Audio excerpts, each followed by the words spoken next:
But you yada over the best part.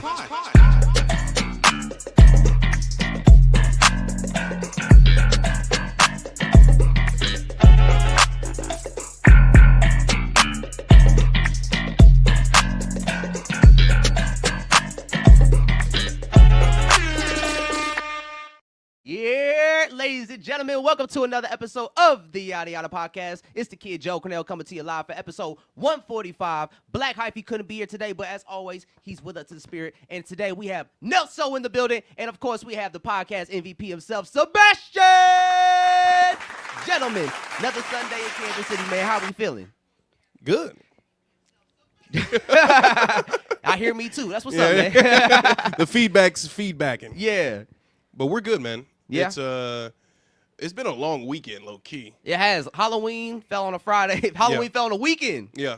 This year. Which is always fun, but I was also having to move out at the same time as Halloween, like being Halloween, and I don't know, it's just a bitch. Honestly. Yeah, a lot going on. Moving out and transporting things, driving hella. Everybody's out and about, moving around.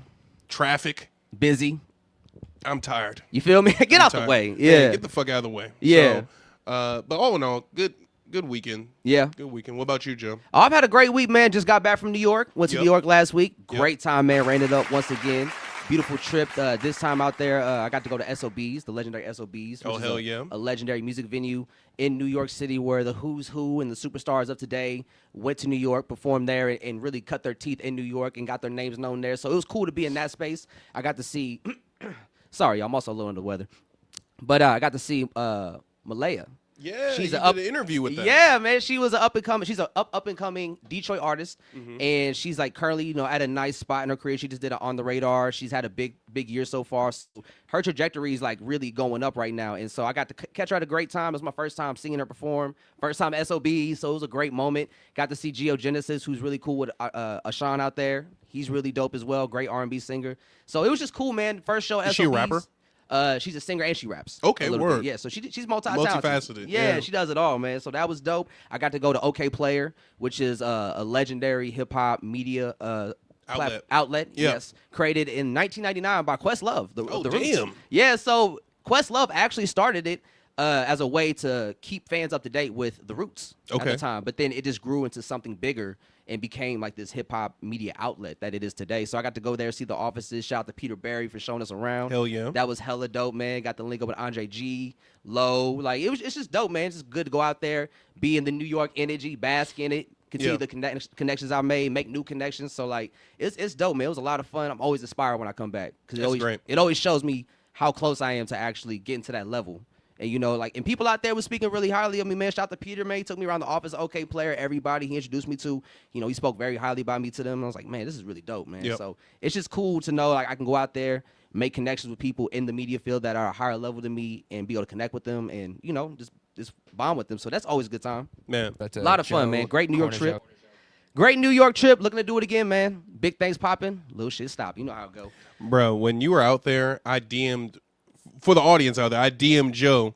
And I texted him, and he didn't respond to me until like 2 days later. I'm like, bro, this nigga, if he moves out to New York, we will never hear from him again because he's just going to be I'm on New York time, bro. I'm moving around. I ain't got time to talk I'm right here and now. there. I'm here and there. But, I gotta go. But no, I knew you were on business and bullshit and pleasure. So what I'm saying? It's New all York. the same. You get a little bit of everything, man. Literally. So always a great time, man. Always a great time, man. Definitely. So good to be back home, though. Good to be back on the podcast. Get back things back in motion. So let's get right to it. Yes. The big news thing that happened this week was Billboard put out an article and stated that for the first time in 35 years, since 1990, there is no hip-hop song in the top 40 Billboard charts. Is that correct? Do you have the let's pull it up. Yeah, pull up the article real quick. Okay. Or the tweet. The tweet. Yeah, which one is it? Is it that one? This one? Yes, sir. Yes. Okay, So I'll put this on screen real quick.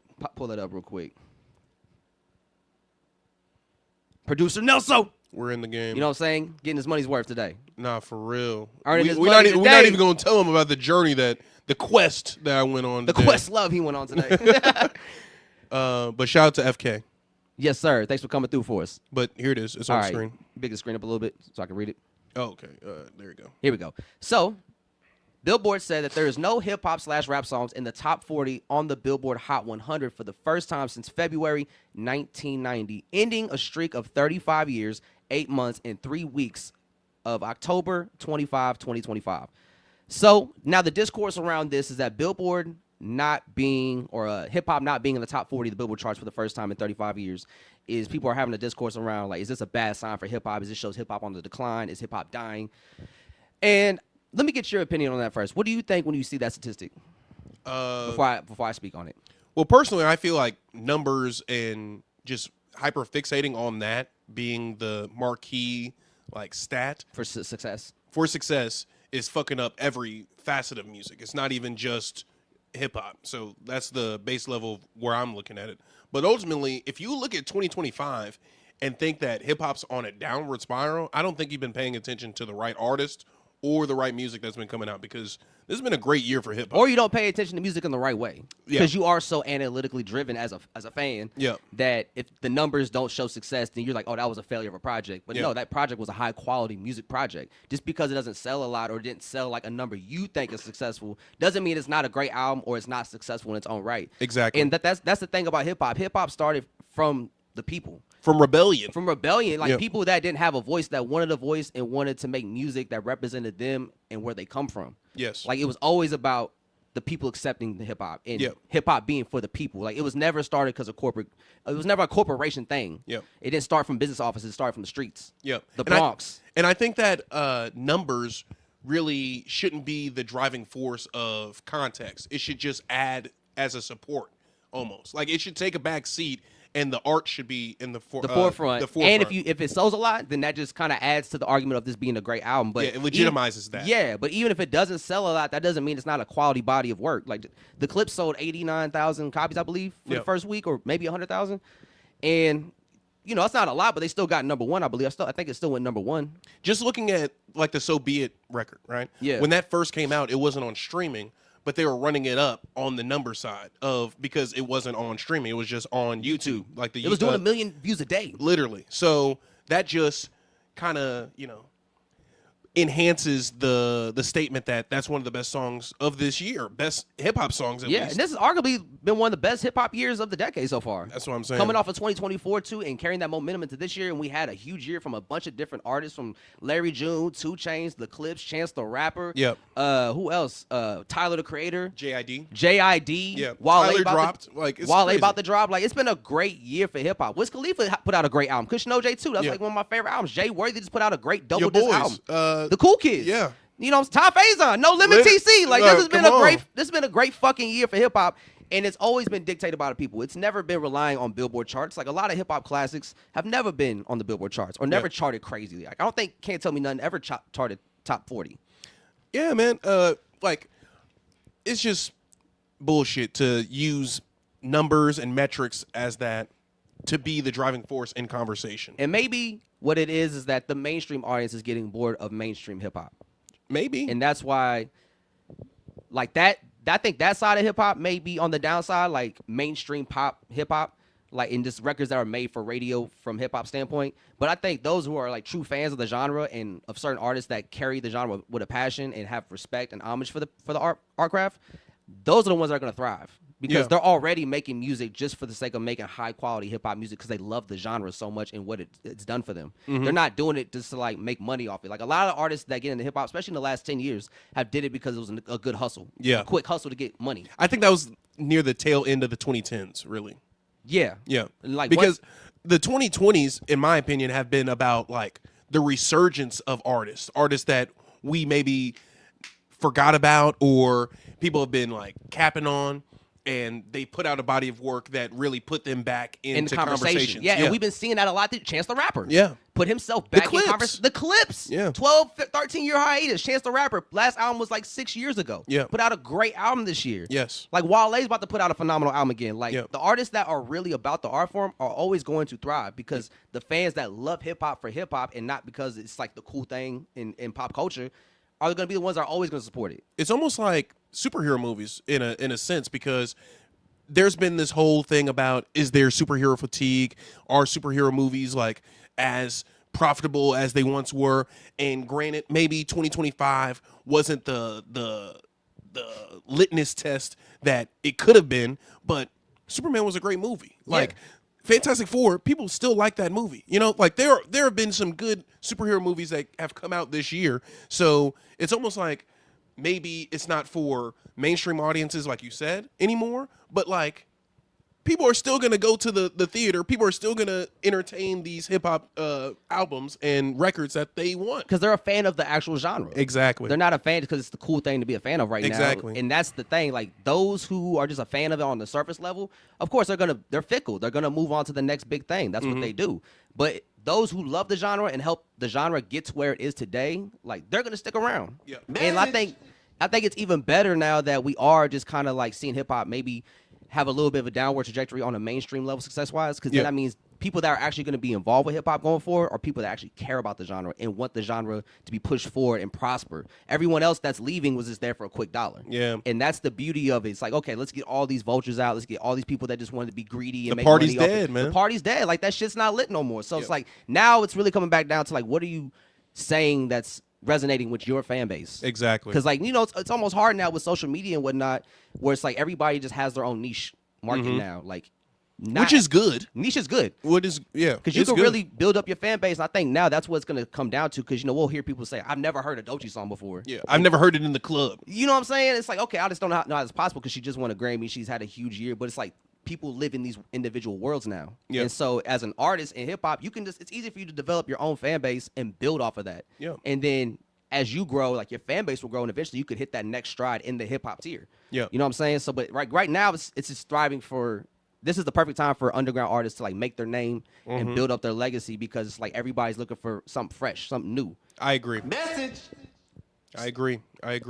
So I think this is a beautiful time. I think we're about to see a great renaissance. People that are going to be more passionate about hip-hop going forward, and the people that are involved with it are going to be more passionate. It's not just a money scheme no more. Yeah, And I'm excited for shows, because then you'll get the people who actually want to see the respected artist. Yeah, like, who knows? Maybe next Steve Lacy concert's full of actual Steve Lacy fans, not TikTokers. Yeah, exactly. You know what I'm saying? Like, maybe you actually get to have a real show with real fans. Exactly. And I think that's just what it's coming down to. It's like, okay, everybody that was popping on a mainstream level, yeah, you had the numbers, but now that the audience is leaving because they want something else that's cool, how are you going to stay relevant? How are you going to maintain as somebody that got into the game for a hustle? Yeah. And not somebody that was actually passionately driven by hip-hop as an art form. And then those artists, I hate to, like, have Lil Baby catch a stray, but those types of artists, like, who didn't really get into hip-hop for artistic purposes, almost like a money flip, like you said, you're seeing those, like, times and moments, like this year, where he, like, try to, like, try to, like, press Black Boy Max for the revenue streams. Yeah. So I think the cream rises. So as always, we'll see.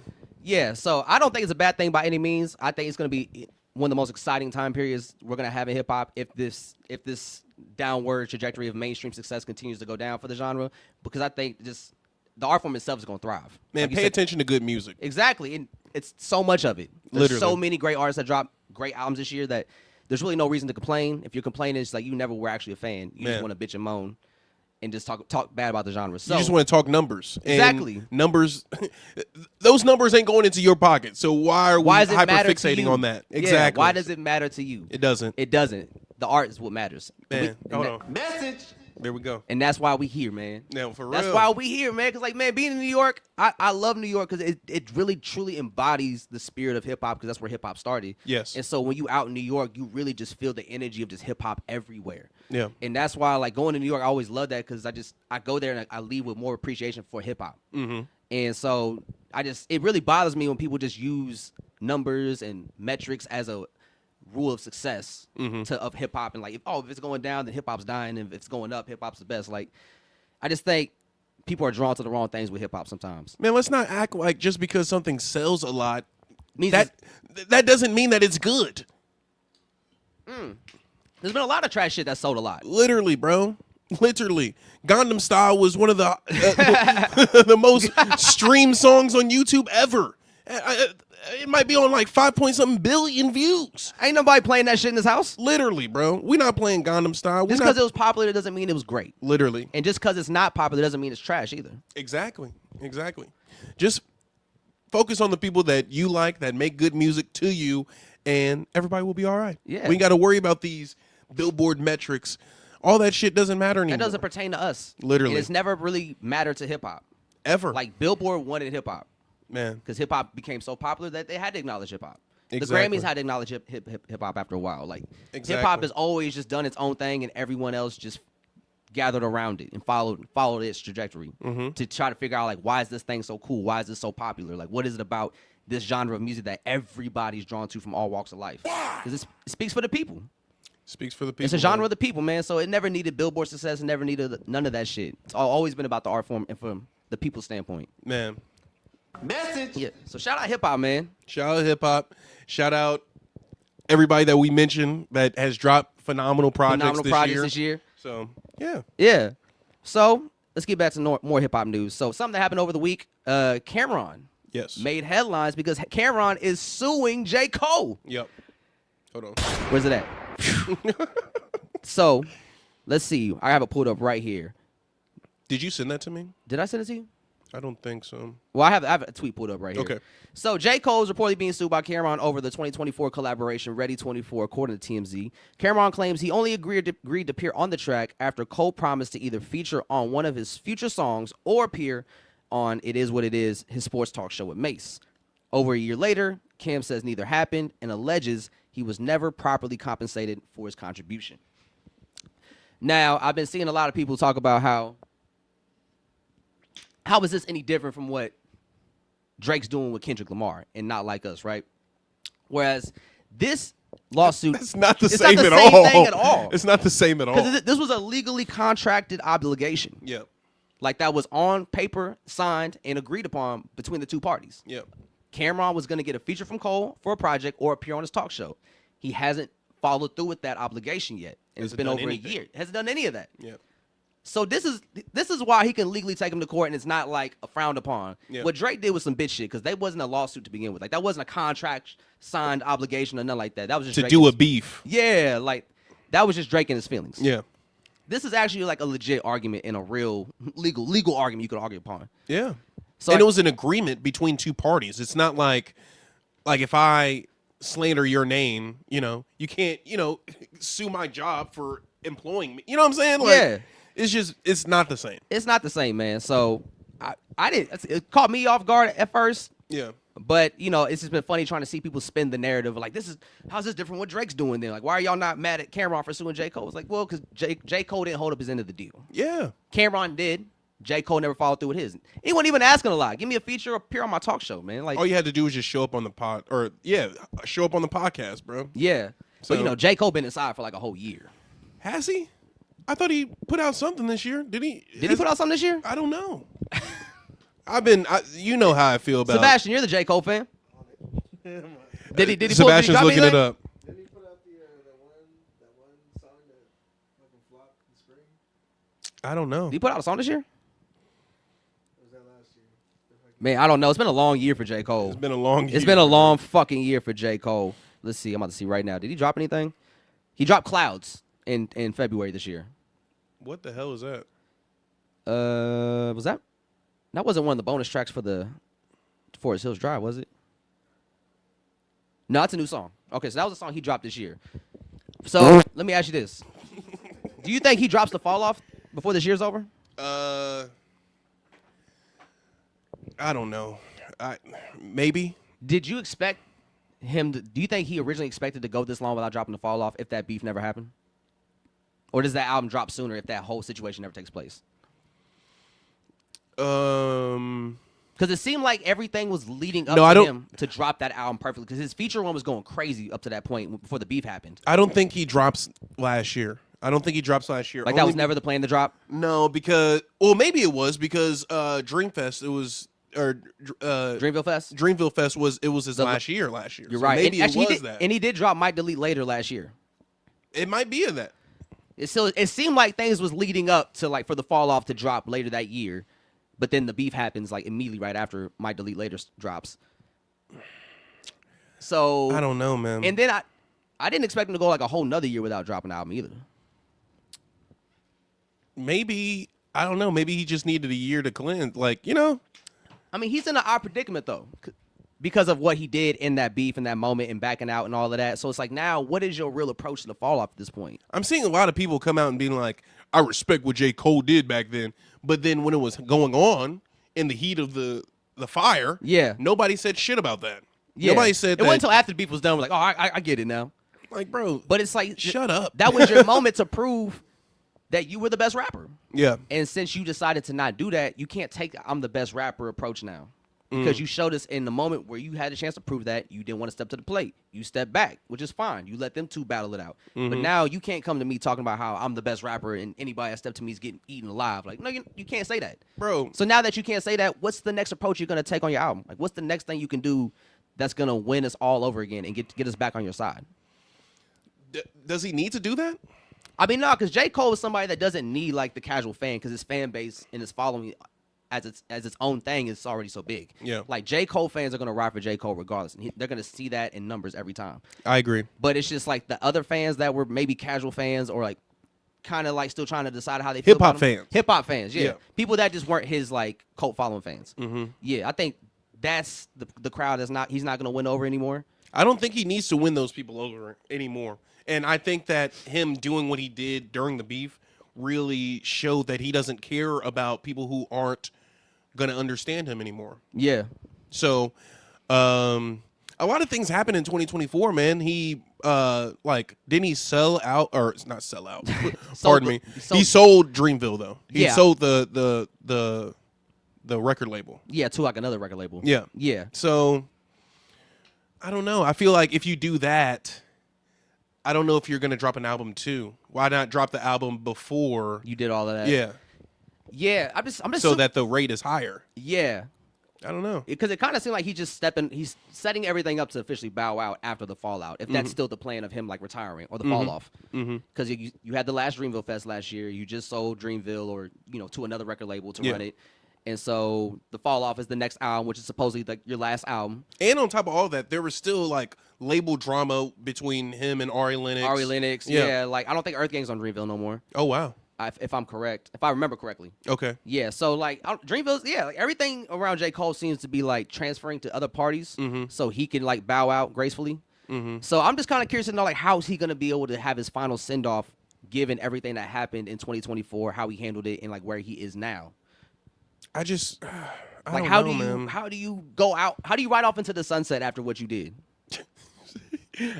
On a bike. You get a bike. He's so humble. No, for real. I don't know, man. I don't know. And I think the longer he waits, the longer he might be in an odd predicament. And I think the longer he waits to put out this album, the higher the expectations get for it. I don't think the expectations are high at all. I think he has a open shot to do whatever he wants. A fresh start. Yeah. If you would. I think that he has an open lane to literally do whatever he wants. And I think that could be very daunting. Like the worst thing that you can give an artist is a blank page with no direction. Yeah. But I think that him already leaning into that this may be the last one is already like that's the direction. So it's not as blank as, a blank sheet of paper. Yeah. But I don't know. Like I feel like it's an opportunity to just do whatever you want. Yeah, and just decide like how do you want your final album allegedly to be the final send off. But just don't say that you're the best rapper anymore. Yeah, you can't say that. You can't say that. No. So now I'm just kind of wondering what other lanes does that leave you? I think that you can talk about that we've heard from J. Cole. I think something like that. You can talk about how do you become more reflective, more introspective? Like how can J. Cole become more introspective? Like I feel like read books. I don't read. I just think a lot. Like God damn, man. God damn. I know it looks like I may read a lot, but truth is I don't. I know I look like I'm smart, but I take these glasses off. No, but just a regular guy like you. No, I'm talking about myself. Went to art school, not smart school. Anyway, so I feel like J. Cole has an open shot to do whatever he wants. Yeah.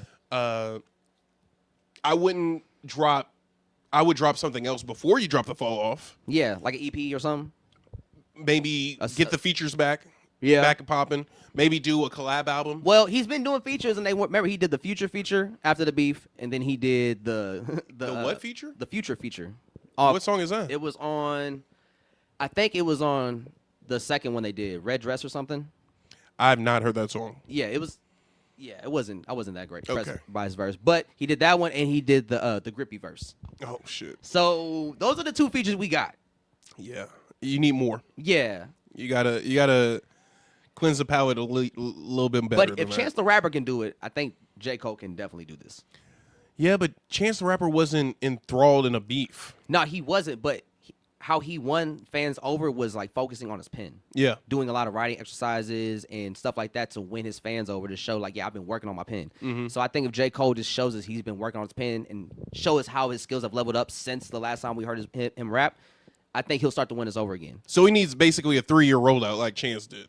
No, he doesn't need to do all that because he's Okay. in a way better position, I believe, because he has his following is more loyal and dedicated than Chance the Rapper. Like Chance the Rapper feel like he lost everything, whereas J. Cole, I like, never looked at him like that though. That's the thing. Like, was niggas really on his head like that? yes, they were, Andre. I guess. Yeah, the big day was like that. Yeah, it Once was I heard- bad. Once I heard Groceries, I'm like, this is not gonna be good. I like that song. I bet you do. Okay. I'm just kidding. All right. Respectfully, No. respectfully. But Groceries came out, and then it was those I Might Need Security. That's a great singles. one. I Might Need Security is a great single. Those 3 singles that he came out with. Those two, the I Might Need Security and the other one were the best two. I like the 65th and Ingleside or something like that. Hold on, let me pull up those.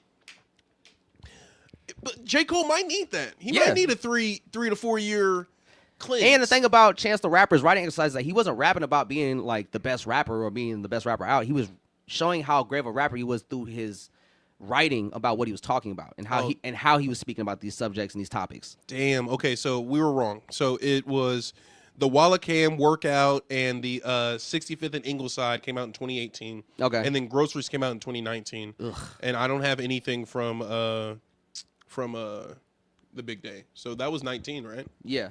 Yikes. Hot shower, yeah. Yikes. Yeah. I take back everything I said. Recant the last 5 minutes. Yeah, they was really on his head like that, Yeah, Andre. they were, yeah. Yeah. But J. Cole's in a better position compared to Chance the Rapper. Because he just fell out amongst the casual hip-hop fan that wasn't already a diehard J. Cole fan. Yeah. But J. Cole still has this strong diehard following that's going to support his every move because he's still a great artist, I think. Yeah. And it's just really how you going to make your how you going to reemerge from all of this and really just solidify your status and ride off to the sunset like you originally planned to do. Maybe he needs to cut his hair. First Maybe start, maybe it's too much, too much shit in that. it's too much baggage in the hair. Hey, niggas be having baggage in the hair, man. they got to be fresh start. No, for real. I think he does need this, but Yeah. I'm not saying he should cut his hair. I'm saying it. Yeah, Andre's saying that. I'm saying Yeah. it. You're not Samson, nigga. Yeah, cut your hair. Cut your hair. Get a lineup. Maybe that will do it. Yeah, man. Clean yourself up a little bit, man. And when I say that, I mean just get fresh a little bit. Like, I'm not saying the get bikes dirty. down. Yeah. I'm not saying you're dumb. I'm saying get fresh, man. Get fly. Just like how Chance had to put down the 3 hat, put the bikes down. Put the bikes down. Get a what's the fucking car they call? Get a Hawk truck. Or, a Hawk truck? What is it called? Tesla truck? No. Hawk Tua? No, Hawk Tua. What's that car that all the rappers get? Track Hawk. What is that? It's a truck. Track Hawk truck. Ain't it? Okay. You know about that? Nah. A Hellcat? Hellcat. A Hellcat. Hellcat. Hawk truck. No, J. Cole does not need a Hellcat. No, J. Cole does not need a Hellcat. No, tell him to get a Hellcat. What was that? What is the Lambo truck? What is that called? Urus. Get a Urus. Yeah. Get a Urus truck. Yeah. Matt. Get a Matt Urus truck. You'll be good. Yeah. But yeah, it'll be interesting to see. Like we only have two more. We only have like another month. A month. A month left in 2024. You got it. You got it. I got this. We only have a month left in 2025. A little under the weather. Forgive me. But I don't think he drops. I don't think he drops, but he has to drop next year, right? What if he drops in January? That'd be a good way to kick off the year. Yeah. That'd be the best way to kick off the year because I can't see Kendrick or Drake dropping in January. But it's got to be a mixtape, bro. Don't drop the album. Don't drop the album, bro. Because think about the things that dropped in January this year. We don't even talk about them anymore. Yeah. Like fucking, didn't The Weeknd drop this in January? Yeah, around the time, beginning of the year. Yeah. So what happened? Yeah. We don't talk about that shit. You know what I'm saying? We barely talk about Sexy Songs for You or whatever the fuck that shit was. Yeah, we don't talk about that Some at sexy all. songs. We forgot about that. Like- or I did. Like, for real, for me, the year didn't really start for hip-hop until Larry June and 2 Chainz' Life is Beautiful project. Is that March? I believe so. Okay. It was early in the year, so it was a couple Yeah. months in, though. So I was like, okay, this is where we officially kicked off the year. That was the first project to me that dropped. Was like, okay, this captured We're me. here. Yeah. Because Yeah, I remember kicked when our first episode of the Yada Yada in 2025, we were talking about Tweaker. off. Tweaker? See, you didn't even remember. I might swerve, hit that corner, whoa, whoa. Oh, that one, yeah. see? Oh, shit. that was in January, dude. What a year it's been. So, What a year it's been. yeah. So, it's been a bitch. It has. Ooh-wee. Yeah. Literally. So, J. Cole, please don't drop in January. You know I'm not the biggest fan of you at the moment, but that can all be restarted with a, washing of the hands of this. give us, Go back to the pen. Allow yourself to reintroduce yourself. Literally. You know what I'm saying? Yeah. And speaking of somebody that won't drop, A$AP Rocky, dog. A$AP My Rocky. favorite rapper, man. Man. One of my favorite rappers. Continues to disappoint me all the time. My nigga said 2. 2. Shout out notes. Okay. Yeah, so A$AP Rocky made headlines this week because he had a quote where he was talking about his new album, Don't Be Dumb. You have the pulled up, Andre? Yeah, let's get it on. See, where's that quote at? Is it this? Is it that one? Let's see. Nope. No, that's it. Let's see. I think I have it screenshotted. There you go. Yep, I got it. That's hilarious. I'm looking at My Delete Later on streaming service, and 7 Minute Drill's the last song, and it's blacked out. That's sad. Forgot about that moment. You forgot it? I got it. Okay, There we cool. go. So A$AP Rocky had an interview with Perfect Magazine, and they briefly spoke about his new album. And A$AP Rocky says he is not eager to release new music in his new interview, and his next move is based on his legacy, saying, quote, "Everything I do is based off building legacy. That's why I'm not so eager to just drop. I don't do things just to try and stay relevant or keep my name in the conversation. I try to do natural, creative, ambitious things." You know, You had a tweet that I liked. Could What? you talk about that? oh, yeah. So it's just interesting to me, right? Because when I really think about A$AP Rocky's legacy, I think A$AP Rocky does have a legacy in hip hop, but I think it really only ties into, like, I think his biggest influence in hip hop, of course, is the fashion shit. Like, Rocky's one of the freshest rappers we've ever had. Yeah. And when I think about the artists that came before him that were also super fresh, super fly, they also had music, iconic music to match the level, right? And when I The look music at, matched the taste. yeah, Yeah. that really elevated everything that they presented as a artist. Yeah. And when I look at Rocky, like, I love Rocky's music. Like, I love A$AP Rocky's music, all of it. But when the average, like, when I work with high schoolers as well, and whenever I bring up to them, like, hey, yo, you know who A$AP Rocky is? A lot of them say, no, I don't know who that is. That's crazy. And so when I hear them say things like, I do things built off, building a legacy, I kind of just sit back and try to identify, like, well, what is A$AP Rocky's legacy in hip hop? And, outside of fashion, like, I think musically, like, is there a legacy he's leaving behind musically that we can look back on and say, oh, that was super influential, or that influenced a lot of artists in the future, because a lot of his style is inspired by other sounds. Yeah. And Testing was like the first album I think he did where he kind of leaned into more like what he wanted to do creatively, as opposed of leaning on his inspiration and influences to lead the album or lead the sound of a song. You know what I'm saying? Well, I think we'll see it once we have another, like, star from Harlem. I mean, there is a star from Harlem right now, Fergie Baby, who's Who's blowing up. He's an artist on the rise from New York. He's Okay. he's from Harlem. He just did a Ferg Fest with A$AP Ferg. Oh, wow. So he's on the rise, but he doesn't rap like Rocky. Okay. And that's the thing. I don't know too many rappers from New York that rap like A$AP Rocky, because A$AP Rocky doesn't rap like he's from New York. Okay. And that was like always the thing against Rocky, is that he doesn't rap like he's from New York. He raps like he's from Texas, Cleveland, Memphis, all these different influences, inspirations. That Slower style. Yeah. Yeah. And I think that is something Rocky did inspire, but you can't even say that because Texas inspired that. Yeah. And so I think Rocky made it cool to, like, add that inflection on your music again, because he's from Harlem and how he presented it was so cool. But overall, like, Testing wasn't the best received album. Yeah.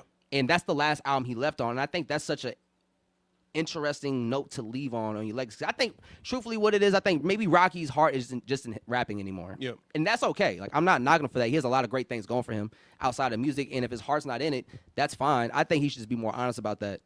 I'd rather him do that and like say, I'm not really on the hip hop shit right now. Yeah, be honest with us, because we've seen you roll out this album numerous times in the last 5 years. Man. And we've seen you give us dates. We've seen you say the album's done for the last 5 years. Yeah.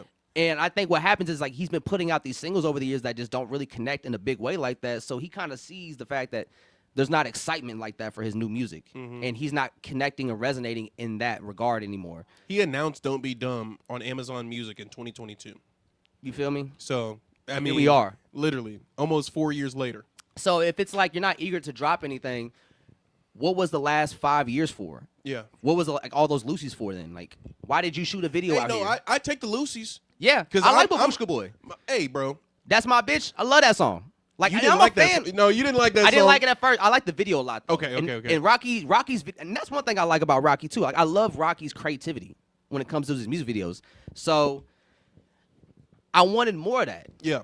And so, like, the fact it's been like 6 years since we've gotten like a full album work of from A$AP Rocky, it feels like we've missed out on so much that he could have given us. What happened? Hold on. Sorry about that, y'all.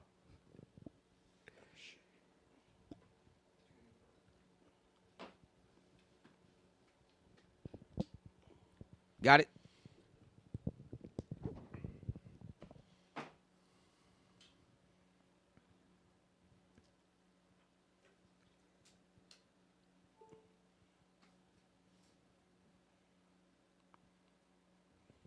Hey.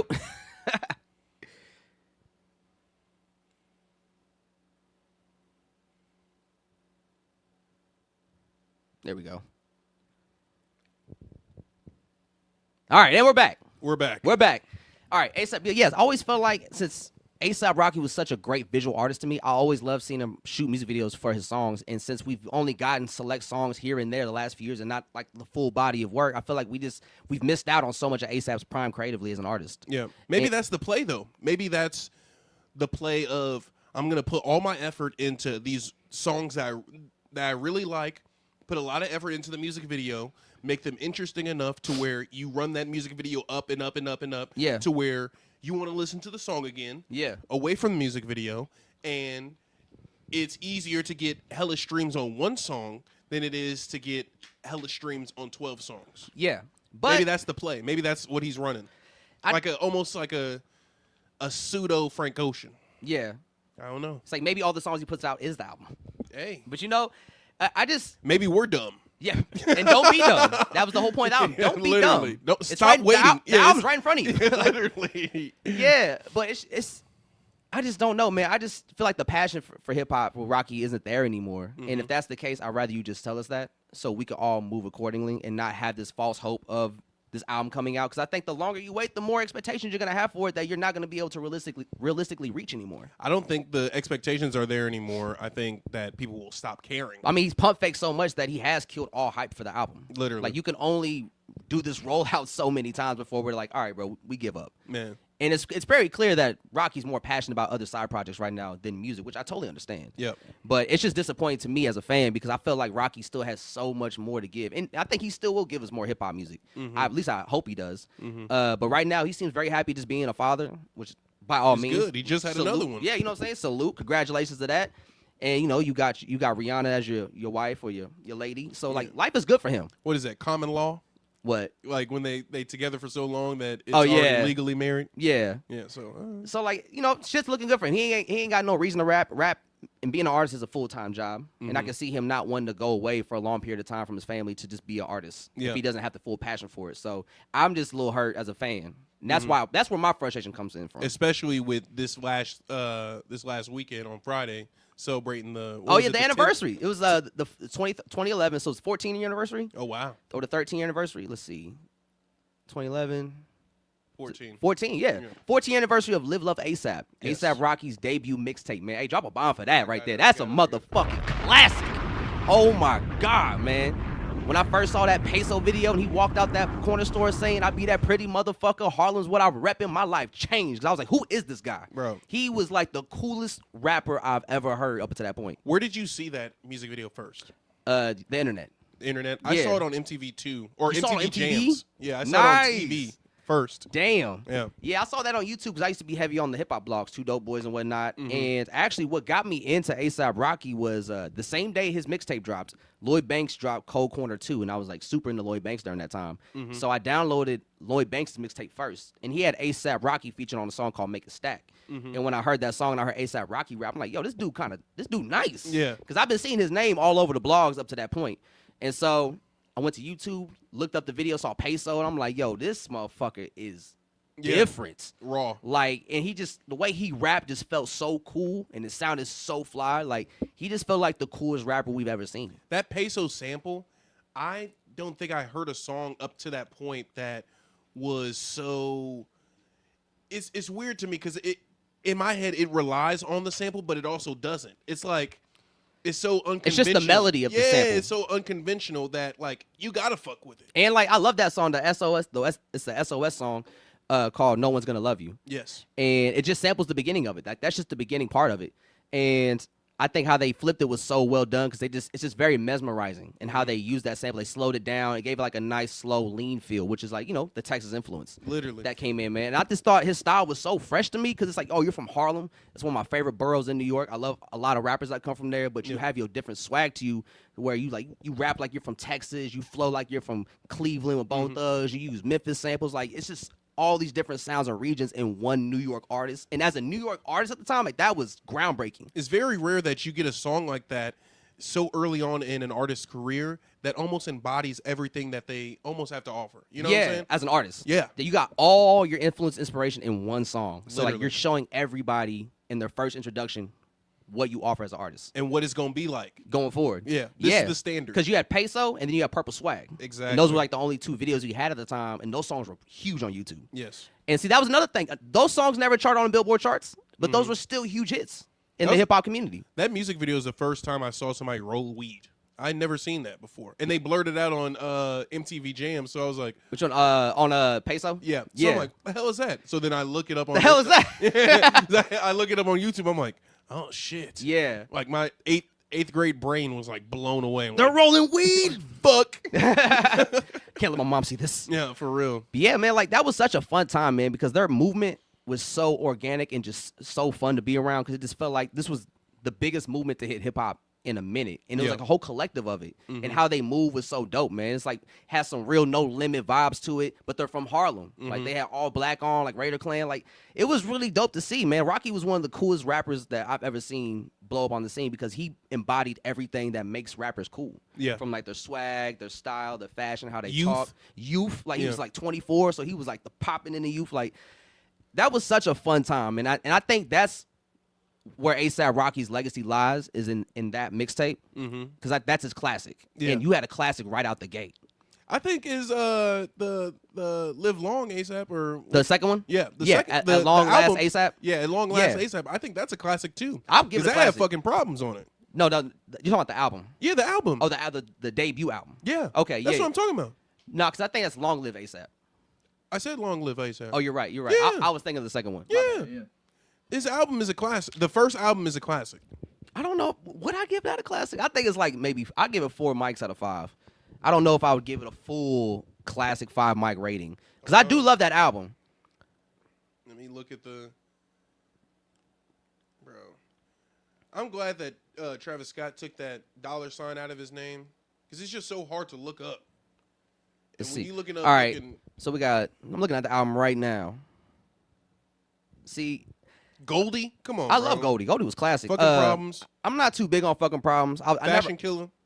Wild for the Night, I was never too big on. I mean, this album is fire. Bro, come This album on. is fire. And One Train's a classic, man. That's a classic blog era moment. Like, that was a great embodiment of just like the who's who of that era all on one track. Like, that was great. I love that Angels record. Angels was fire. I love Suddenly. Suddenly is like one of my favorite A$AP Rocky songs. Like, A$AP Rocky does have a strong discography. I just don't. His legacy is just very interesting to me because I think when you look at his music discography as a whole, like, there's a lot of promise there, but I just feel like sometimes he missed the mark a few times. Yeah. But to me, though, I love what he had to offer. But I wish he would have offered us more. I feel like he had a lot more to give us than what he's currently offered to us. Are you talking about present day or back then? This present day. Okay. Like when we look back on his discography, he gave us 3 albums, one classic mixtape. Like that's 4 bodies of work. Yeah. Plus the Cozy Boy tapes that he did with A$AP Mob. Like he gave us a nice outing, but I just feel like it's still a little bit underwhelming. Yeah. You're talking to a fan who's a fan of Frank Ocean. So I'm You know about this. literally, Yeah. bro. So ultimately, I feel like music is just such in a weird like point and where it's very single driven that I feel like A$AP is just playing the game, in my opinion. Yeah. I don't think he wants to put out an album. Yeah. I think he wants to give an illusion to an album or give an illusion to a storyline that he hasn't figured out yet. He hasn't figured out the end of where the story starts. It's in the middle where Yeah. it, like peaks at Yeah. and where it ends. And in between that, he's been putting out Lucy's, which is fine. But in those Lucy's, he can tell the story of the, Yeah. like he can build the story there.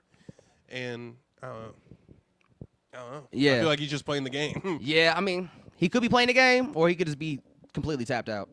He's just lying. Yeah, he's just like, no, I'm not putting out that album, man. Like, I don't know. I just when I see Rocky talk and I hear him speak and seeing him move around in these other media spaces that aren't hip hop related, I'm just like, man, this guy is not even concerned with hip hop by any means. Like, his mind is not even close to hip hop, which is fine. Like, you know what I'm saying? Everybody grows, everybody evolves, and everybody changes. So, like, if your heart's not in hip hop no more, just tell us that so we can all move on and you can go do your thing. I don't think he'll ever say that. Nah, he won't. I don't think he'll ever Because say rappers that. never retire, really. No. They just stop putting out music. Yeah. Any rapper that announces they're going to retire, they usually come back. So that's why he probably can't do that. But I would just rather say, yeah, the album's scrapped. You would? Yeah. Because at this point, it's been 6 years. Yeah. Like 6 years for an A$AP Rocky album. Like, no, It's I'm been good. 6 years since his last album, but 3 years since he announced it. Yeah. So I'm good. I'm good. I'm good on that one, man. I'm good. Yeah. All right. Anyway, what's the other news? Oh, my fucking God. NLE Choppa? NLE Choppa. All right, you want to talk about this real quick? Yeah. All right. Get this out of the way. Yeah, let's talk about NLE Choppa, man. NLE Choppa Anybody- put out a new diss track against NBA Youngboy, sampling Tupac's Hit 'Em Up, Yeah, this is it. called KO. Anybody who has the ability to grow hair but chooses to shave it off should not be trusted. Okay, let me run this back. The nigga, you poison the youth, nothing positive you do. You the reason niggas beating bitches thinking that it's cute. You send niggas to do what you wouldn't even do. Role model, you would never fit to shoot. Just a nigga with emotion, a red fat bitch. Your aura give me the ick. Niggas like you make me sick. Money, power, guns in the few. Drugged out, crash outs, make you think you don't want who can lash out. Fuck, benefit of doubt. We all trying. Like, the thing is with NLE Choppa, man, I didn't know that y'all had a problem in the beginning. Like, I didn't know there was a problem between NLE Choppa and NBA Youngboy. Yeah. So this feels just kind of gimmicky to me. And Why- if it was one thing, if you was always being outspoken about NBA Youngboy and his image or representation, what he represents or whatever, if you was doing that, this would feel more authentic. Yeah. But this just feels like since NBA Youngboy is the hottest rapper out right now, like his tour is about to be the highest hip hop grossing tour possibly ever. Yeah. If not one of the highest grossing tours ever. So like NLE or Youngboy is on a crazy trajectory right now, and if you just want to attach your wagon to his star, like, and this is how you want to go about it, it doesn't feel authentic. Why you shoot him up or hit him up? Cause he bodies the spirit of Tupac.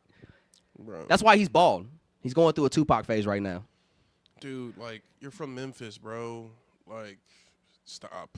Please just And you was stop. just at a round table with Jonathan Majors and Ray J. Like, I don't know how this is on brand for like what you trying to represent or do, but like, I don't listen to NLE Choppa. I just know that over the Literally. years he's had a lot of different rebrands. He was a Dr. Sebi kind of guy for a little bit. Seems like he's still on that, though. Is he still on that? I don't know. I don't follow him, so I That's don't know. why he's bald, I thought. No, he's bald because Tupac. Like, as soon as he shaved his head, he did a whole Tupac-inspired photo shoot. This is ridiculous, bro. We need to wrap this shit up in terms of, like, allowing niggas to do this. Because anytime a nigga, quote-unquote, embodies Tupac, it always leads to their downfall. Yeah. Look at Drake. He used the AI Tupac and lost, right? Yeah. Fucking, we're using the hit him up. It's not. What do you want from this? What is What are you hoping to gain from this? Like, literally, what is this for? Yes. Who is this for? NLE Choppa just Who seems- wanted this? Who asked for this? Literally, nobody asked for you to talk about what gives you the ick. Nobody asked you. Nobody asked for this shit, bro. Yeah. And just last year, you were talking about if I was a bad bitch, I want to fuck me too. So it's that like, was a year ago or 2 years ago. That wasn't even that long ago. like, bro, You had just, Sexy Red and Sukiana on chains. like in the parking lot of Popeyes. You feel me? Like, What the fuck are we talking about? Poisoning the youth. yeah. Like, bro, it's time to just leave this nigga Wherever where he's he at. at. Yeah, Like, bro, wherever just- we could drop him off at, we can just leave him there. Like, bro, stop giving this nigga a platform. Stop putting mics in front of him. I'd be glad if we just because this is Stop sending him beats. literally because this is 2 weeks in a row that we've talked about NLE Choppa. Last week we were talking about how he had the spat back and forth with Jonathan Majors. Yeah. So it's just I'm good on this nigga, bro. Yeah, I'm good on what you. I've always been good on NLE Choppa. I don't listen to his music like that. I couldn't name you one song. I can't either, and it just seems like every time I see him on my timeline, he's going through a different kind of phase or different kind of rebrand. Literally. This just seems like it's a continuation of that. So it just seems too gimmicky for me to take seriously. I saw this clip and I saw Wayno talking about it, and that's enough for me. Like I'm good. I'm good. Yeah, because it'd be good. one thing if we knew you were always vocal about this and you always felt this way about him, but this just came out the blue. I think they did have an underlying beef between the two of them. Yeah. And it was more so like a little dog barking at a big dog. Type shit. And the big dog, like I think he sat down with Jason Lee or something. I'm just kind of replaying Wayno's video in my head. Yeah. Of like the back and forths of the timelines of things, but ultimately it's like, who cares? Like, Who gives a fuck about NLE I've Choppa? never met an NLE Choppa fan. You know what I'm saying? No one's ever told me, hey, play some NLE Choppa. No one's ever been like, this is my favorite song, and his voice came on. You know what I'm saying? I've never heard a verse by him that stuck out. I've never heard a bar by him where it's like, that made me think. You know? Yeah. Like, who listens to this shit? Who is out here supporting NLE Choppa music? How did y'all let this nigga get rich? He had one song that was popular when he first came out. I think it was called Camelot. That was pretty tough. But then after that, I just never listened to him again. And he's just been kind of hanging on by a thread. Like, his 15 minutes have gone a very long time. This nigga seems like he's forever 19.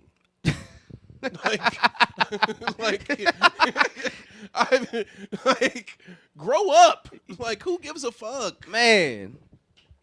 That's it. Let's move on. Anywho, that's NLE Choppa. What else do we have? We can talk about Gucci Mane.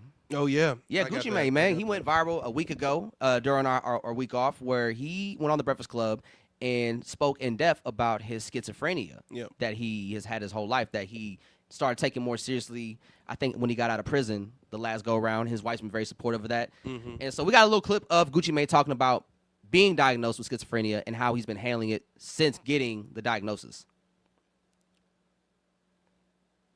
For you, what was it like just trying to protect the business that you guys have built while I have a he's system. personally... I take his apps off his phone. First thing I do, I delete Instagram. I delete everything.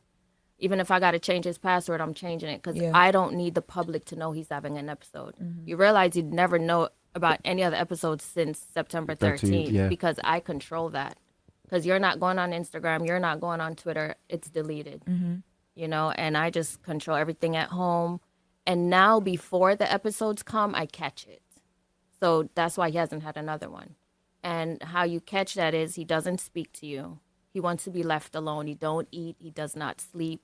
Text messages, there's a period after each word. And I'm like, you're going through an episode. You're sick. No, I'm not. Ain't nothing wrong with me. Why do you think that? You're not speaking to me. Well, there's nothing to talk about. I said, well, that's not how you speak to your wife. And I'm like, you're sick. And we snap out of it right then. Wow. We heard Kim this week say how Kanye just used to give away their cars and stuff when he would go through episodes. And in the book, you talk about I did He that. did. you just used to be giving away stuff. He I, did. I gave away jewelry. Money. And Jewelry money, costs so yeah. much. Money. You know how much it costs for jewelry? Like, Yeah.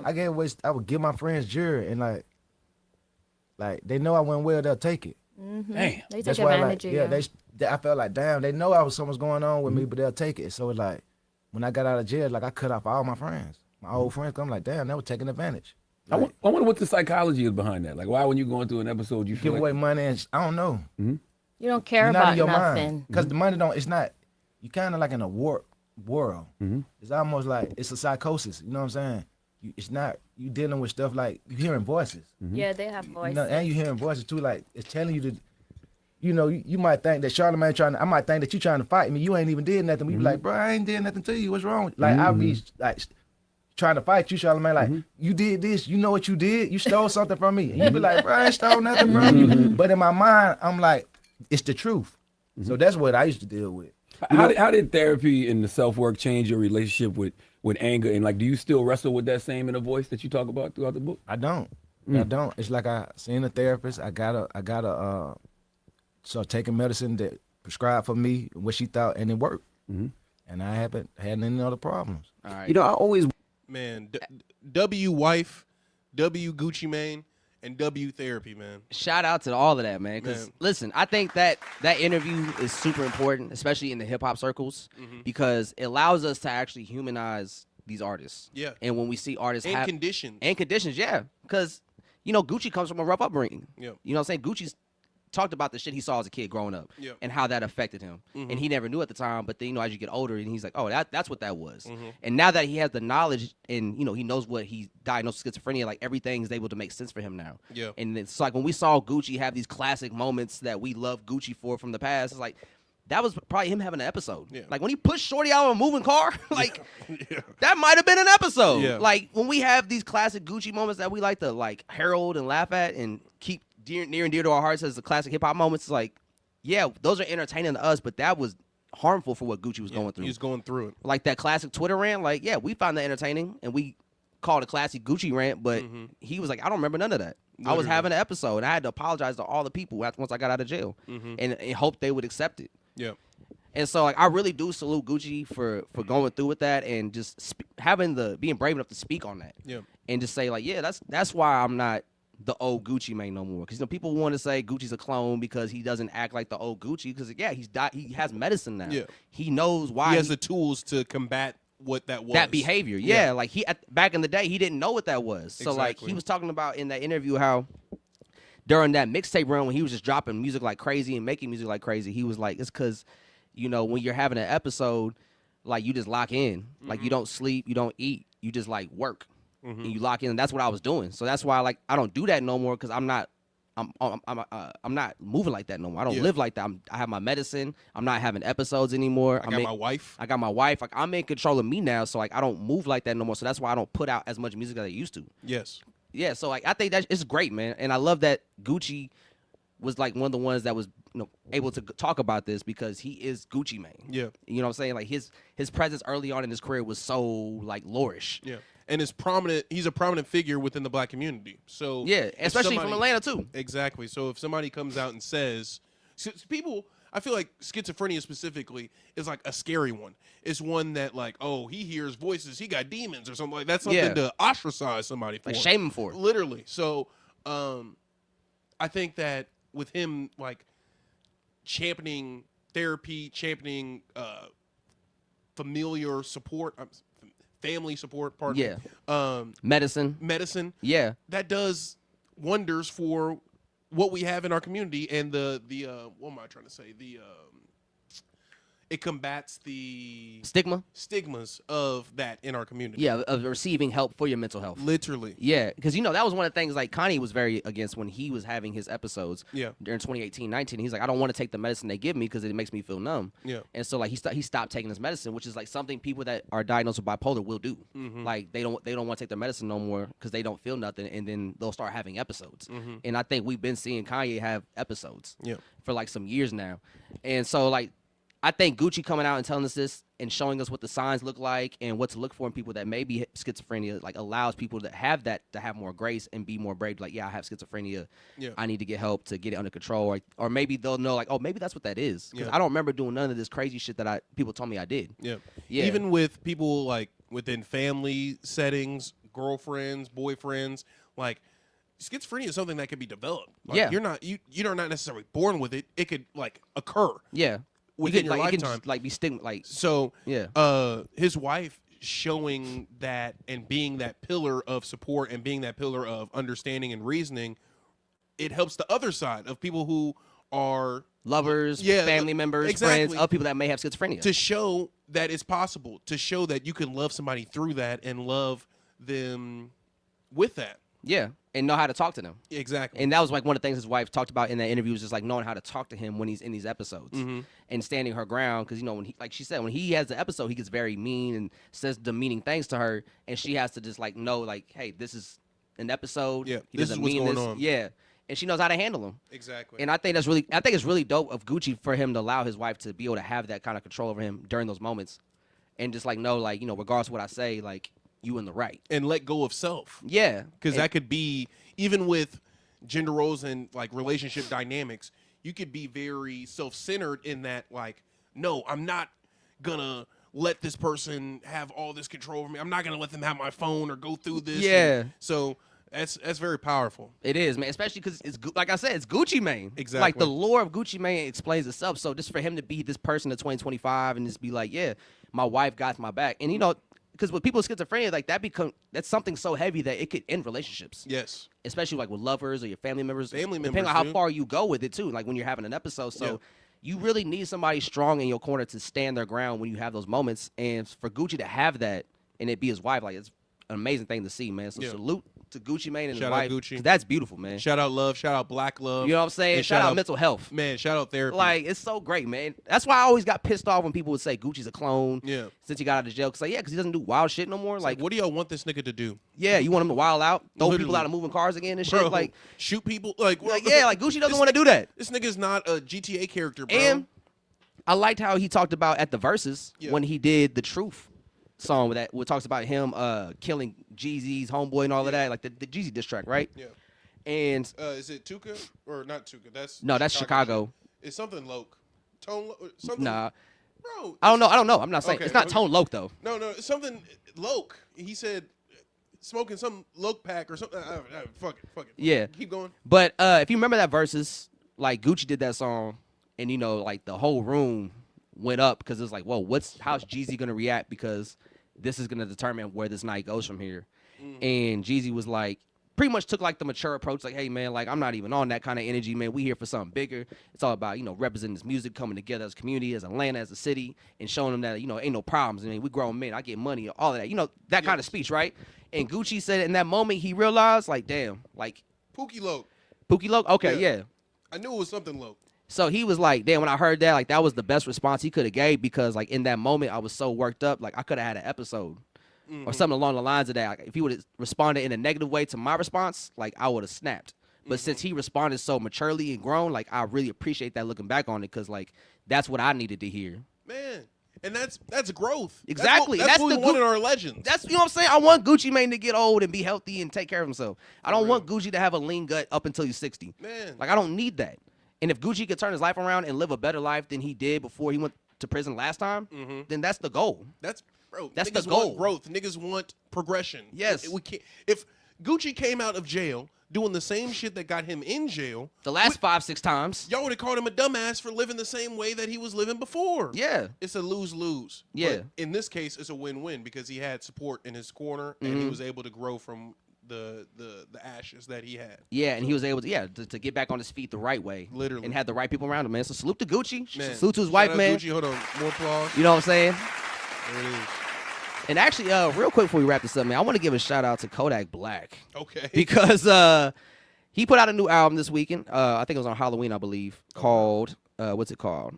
Just Getting Started. Okay. And I don't know what's been going on, man, but I've been seeing like recent videos of Kodak Black. He looks a lot more healthier.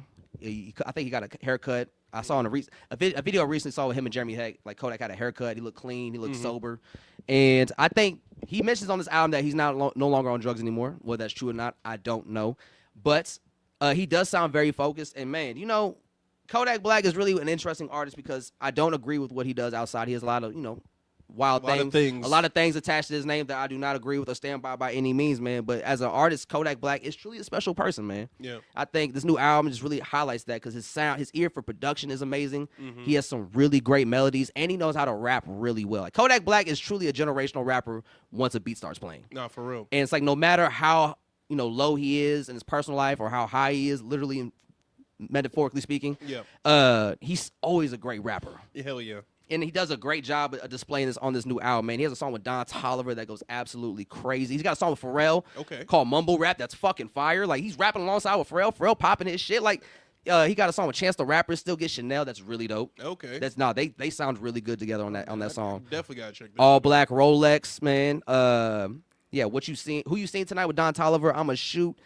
Yes Indeed is a really fun, like almost like New York drill song. Key to the City. Like, Kodak Black is really a generational artist, man. This is a great album. So salute to Kodak Black for that one time, for the one time. Man, hold on. Where we at?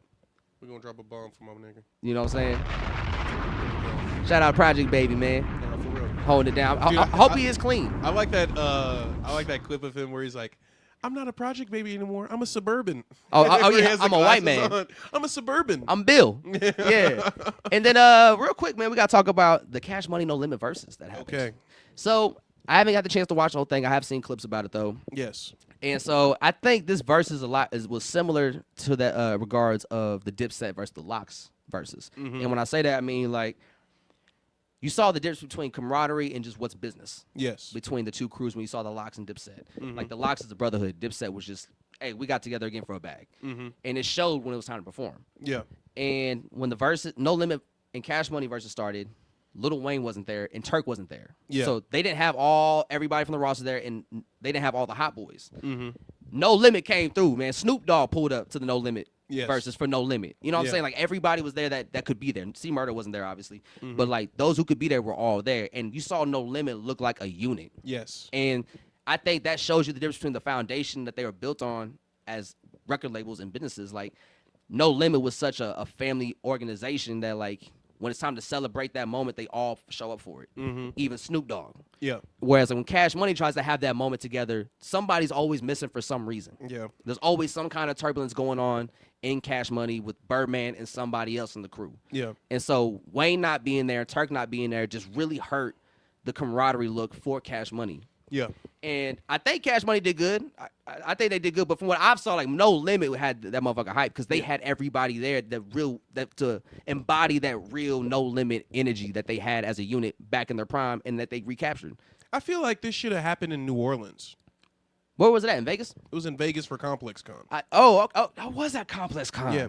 For me, like, if I were to be the one that planning this, like, the same weekend that Lil Wayne did that shit during the Super Bowl, like that same weekend, remember he was like, I'll have my own Super Bowl. Yeah. performance. Weezy Fest? Yeah, Weezy Fest.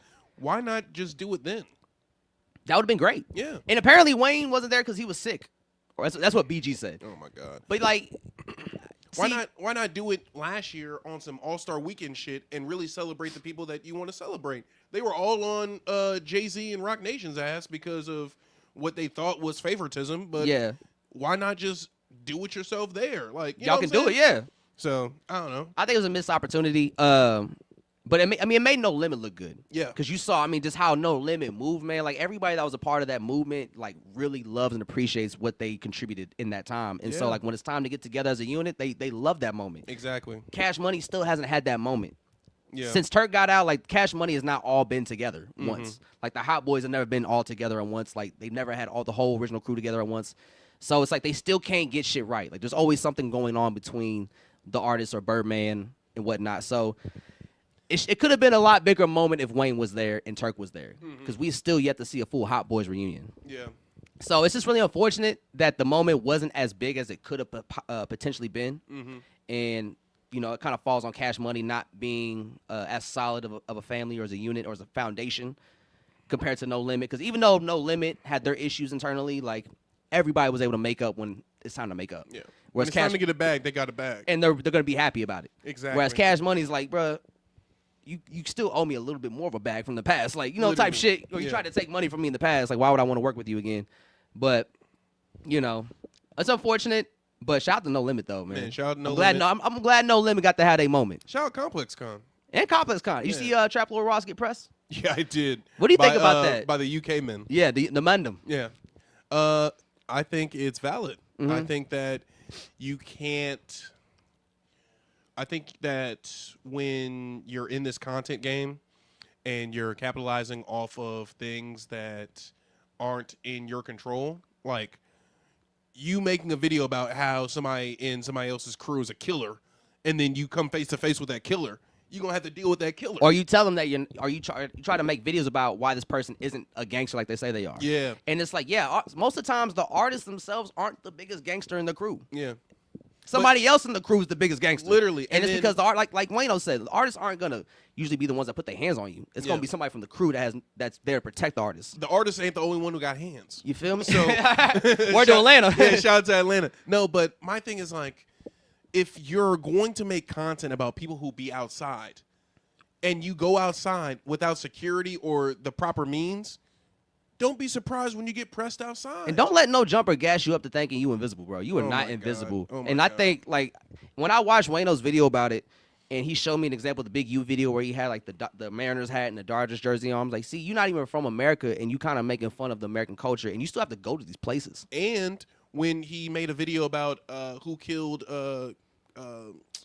Cuz's son. Oh, Gillies. Gillies. Yeah. And he dressed up like the Joker. Yeah. It's like, what are you trying to do? Like, you're being a little too, you think you're moving a little too reckless for what you do. Even before Trap Lord Ross was on No Jumper, I always thought this nigga was a bitch. Yeah. I always thought he was a goofy because the way he, like, commentates on things. And what it's not serious. It's not. Serious situations.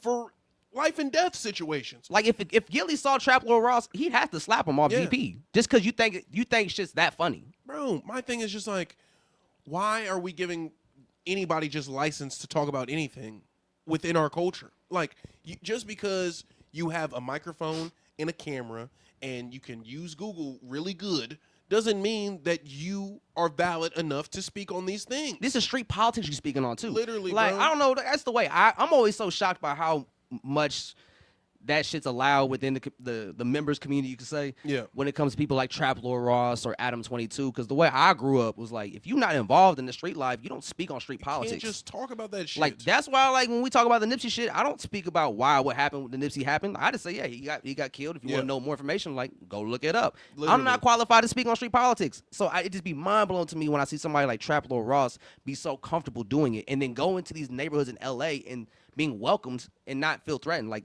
because I just think how he covers those topics is just like a joke to him. Yeah. Because it's entertainment. Yeah. That he's making money off It's of. content, bro. Yeah. It's content, but these are real people. These are real lives. Like, things that you're dealing with. So I'm glad that when he did get pressed, it was by somebody that was from his side of the pond. Yeah, because you got to see them. Literally. Yeah. Literally. So ultimately, I never liked Trap Lord Ross. Every time he shows up on my shit, I say, please stop recommending this channel. I've blocked him on YouTube. Before, he was with No Jumper, bro. Yeah. Because I knew that this shit was fucking fake. Him attaching himself to No Jumper makes it look even more nasty. Even worse. Yeah, it makes it even worse because, like, oh, you're definitely just a leech now. Like, bro, I don't watch your videos. I don't like your content. I wish you would. Bro, there's street gangs in London. Why don't you make videos about them? Yeah. Like, bro, there's skinheads and all these different types of subcultures in your own fucking country. Stop talking about black people. Stop talking about black people. That's it. And making a mockery of them. Literally, bro. Stop talking about black people. What's up, Nelso? And that's on me. You know what I'm saying? That's on me. Yeah, so I think we need more of that, though. I think we need more people to get pressed in public, especially these talk heads. Because like, I think there really needs to be a boundary set amongst from a boundary set with people. Like, you can't just say anything. You can't just say whatever you want.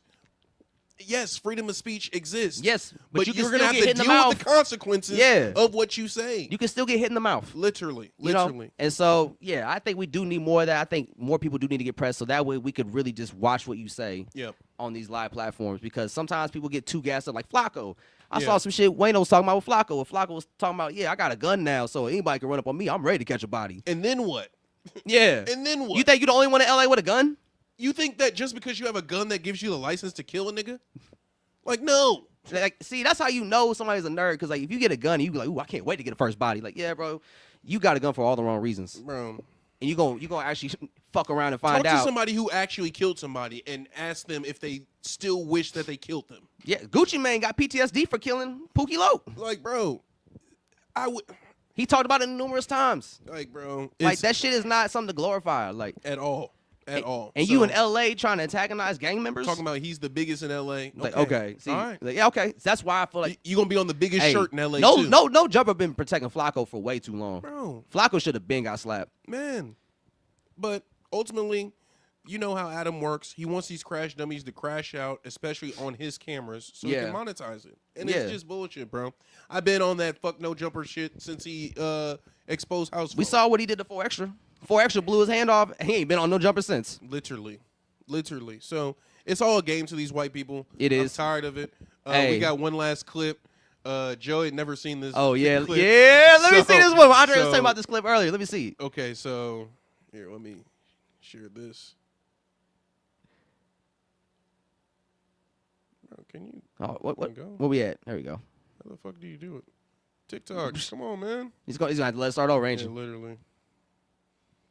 I ain't gonna lie, I don't know how much this nigga got, but I be thinking about my bills and I be thinking about this nigga bills. I be like, bro, how do you make? I said this before, bro. On some real shit. No, him. How do this? Wait.